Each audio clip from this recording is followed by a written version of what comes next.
네, 20대 부부가 경찰에 붙잡혔습니다. 제 뒤에 사진에서 보시는 것처럼 늦은 밤 주택가에 흰 종이 가방을 버리고 갔기 때문입니다. 이 안에 무엇이 들어있었냐고요? 바로 탯줄도 떼지 못한 갓난 아기였습니다. 경찰은 왜 이런 행동을 했는지 물었는데요. 경제적인 이유로 아이를 기를 자신이 없어서였다고 합니다.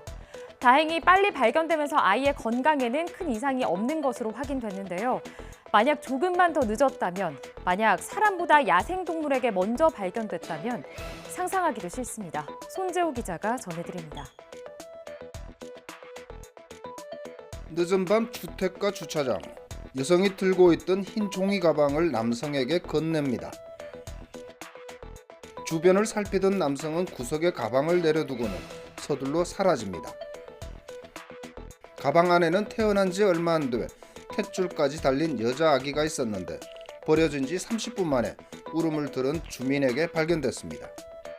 종이 박스에서 고양이 소리가 나서 그러다 이렇게 가차게 들여다봤더니 애기 울음소리가 나서 신고를 했다고. 갓난 아기를 유기한 두 사람은 경찰 추적 끝에 경남 창원시 주거지에서 붙잡혔습니다. 20대 초반인 두 사람은 경찰 조사에서 집에서 출산은 했는데 경제적인 이유로 기를 자신이 없어서 보육원에 맡기려다가 유기했다고 진술했습니다. 그걸 자기를 인터넷으로 찾아가지고 맡기려고 아마 갔다가 한번 찾아가지고 그랬다고 그래 지금 진술하고 있거든요.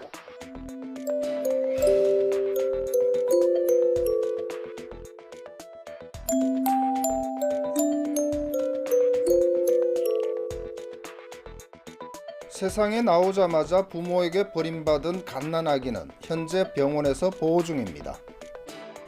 다행히 건강에는 큰 문제가 없는 것으로 확인됐지만 앞으로 누구의 보살핌 속에 자라게 될지는 아직 정해진 게 없습니다. 네, 얼마 전 군에 입대해 신병훈련소를 막 수료한 청년에게 전화가 왔습니다. 군에서 들어주는 보험이 있으니 들어라. 면회를 갔던 부모님은 군이 좋아졌다고 생각을 하시다가 자세히 내용을 보니 이상한 점이 많았다고 합니다. 특히 이제 막 군에 들어온 아들에게 운전자 보험을 들라고 한 것이 가장 이상했다는데요. 알고 보니 일부 보험사가 군에서 진행하는 것처럼 보험을 팔아온 것이었습니다. 신병들의 전화번호와 개인정보는 어떻게 알 수 있었던 걸까요? 지환 기자가 단독 보도합니다. 얼마 전 강원도 최전방 육군사단 신병훈련소를 수료한 A 등병.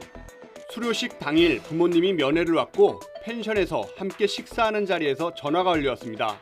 같이 듣고 있었는데 군상해보험이라고 군대에서 들어주는 보험이라고 알고 있더라고요. 이제 아들은 동기들도 다 받았대요.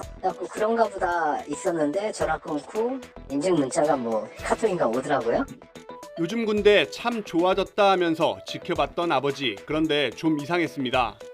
면허도 없고 운전병도 아닌 아들인데 약관을 보니 일반 상해보험도 아니고 운전자 보험이었습니다. 모바일로 청약하고 전자서명을 하라는데 매달 11,700원. 보험비는 자동이체로 군 월급 계좌에서 차감되는 방식이었습니다. 아무래도 훈련병, 신병이면 군대 하면 다 시키는 대로 하는 시기잖아요. 그러니까 수료 얘기하고 군 얘기하면 다 하죠. 사실 전화 와갖고 군상해보험이라고 들리라 그러면 다 하죠. 군부대 관련 인터넷 게시판이나 훈련병 가족 모임 카페에는 유사 피해 신고가 이어지고 있습니다. 도대체 병사 개인 연락처나 입대 일정 등 개인정보는 어디서 유출된 걸까? 보험사들은 병무청 징병검사 때 만들거나 병사들이 훈련소 입소 후 추가 발급받는 나라사랑 카드에서 개인정보를 모집했습니다. 이제 막 입대 훈련소를 마친 신병에게 군을 거론하며 걸려온 대기업 보험사 판매 전화. 피해자들은 병사 개인정보 유출 의혹을 제기하며 제도 개선을 요구하고 있습니다. 한 조폭 조직원들이 다른 조직원들을 폭행합니다. 이번에는 반대 조직이 복수에 나섭니다. 차량으로 도심 추격전을 벌이고 흉기와 둔기로 보복을 하기도 했습니다. 영화 이야기 같지만 부산에서 지금 벌어지고 있는 이야기입니다. 얼마 전 조폭들이 기업화, 지능화되고 있다는 소식 전해드렸는데요. 이렇게 조폭들이 활개를 치고 다니는 사이 평범한 시민들은 불안에 떨 수밖에 없습니다. 김종호 기자입니다. 지난해 5월 7일 새벽 부산 해운대구 주점 앞에서 20세기파 조직원들이 칠성파 조직원을 집단 폭행했습니다. 수적 열쇠로 달아났던 칠성파 조직원은 동료를 불러 집단 폭행에 주도적으로 나선 20세기파 조직원을 추적합니다. 이 과정에서 차량 추격전까지 벌어지다가 부산 문현동에서 20세기파 조직원을 붙잡은 칠성파 조직원들이 흉기와 둔기를 무자비하게 휘두르고 사라졌습니다. 사건 8일 뒤 부산 영도구 장례식장. 이번에는 보복에 나선 20세기파 조직원 8명이 칠성파 조직원 2명을 무차별 폭행합니다. 5달이 지난 지난해 10월 17일 부산 서면 유흥가에서도 양 조직 간의 패싸움이 벌어져 2명이 실신하기도 했습니다. 영화 친구로 잘 알려진 부산 지역 양대 조직 간의 갈등은 지난 2006년 장례식장 집단 폭행 사건 등으로 여러 차례 표면화가 됐고 여전히 견제 진행형이라는 게 경찰 설명입니다. 양대 조폭이 긴장관계, 대립관계를 이어오고 있다 보니까 조폭의 어떤 주도권 싸움, 지금까지 이어온 알력, 감정 이런 것들이 어떤 촉발 요인이 있으면 그걸 계기로 해서 경찰은 달아난 조직원을 추적해 모두 66명을 붙잡았고 이 가운데 24명을 구속했습니다. 부산경찰청은 이번 사건에 상부 조직원이 개입됐는지 확인하는 한편 대대적인 조직폭력범죄 집중 단속을 벌이겠다고 밝혔습니다. 코로나19가 유행하면서 우리 명절 풍경도 많이 바뀌었죠. 가족들이 모두 고향에 모여 따뜻한 시간을 보냈던 것들이 모두 불가능했는데요. 자, 올해 추석에는 다시 가능해질 걸로 보입니다. 정부는 이번 추석 인원 제한 없이 만날 수 있고 또 고속도로 휴게소나 기차 안에서 음식물을 먹는 것도 허용하기로 했습니다. 또 모레부터는 모든 해외 입국자의 입국 전 코로나19 검사를 폐지합니다. 어떤 것들이 바뀌는지 기정훈 기자가 자세히 전해드립니다. 코로나19 신규 환자 10만 3천여 명, 이틀 연속 10만 명을 넘긴 했지만 2주 전과 비교하면 거의 절반 가까이 줄었습니다. 확연해진 감소세에 힘입어 정부가 9월 3일부터 모든 해외 입국자의 입국 전 코로나19 검사를 폐지합니다. 국내에 들어오기 전에는 검사받을 필요가 없고 입국한 뒤 하루 안에 PCR 검사만 받으면 됩니다. 해외에서 치명률이 높은 의료 변이가 발생하는 등 상황이 변하는 경우 사전 PCR 검사 재도입 등 입국 관리를 신속하게 강화하겠습니다.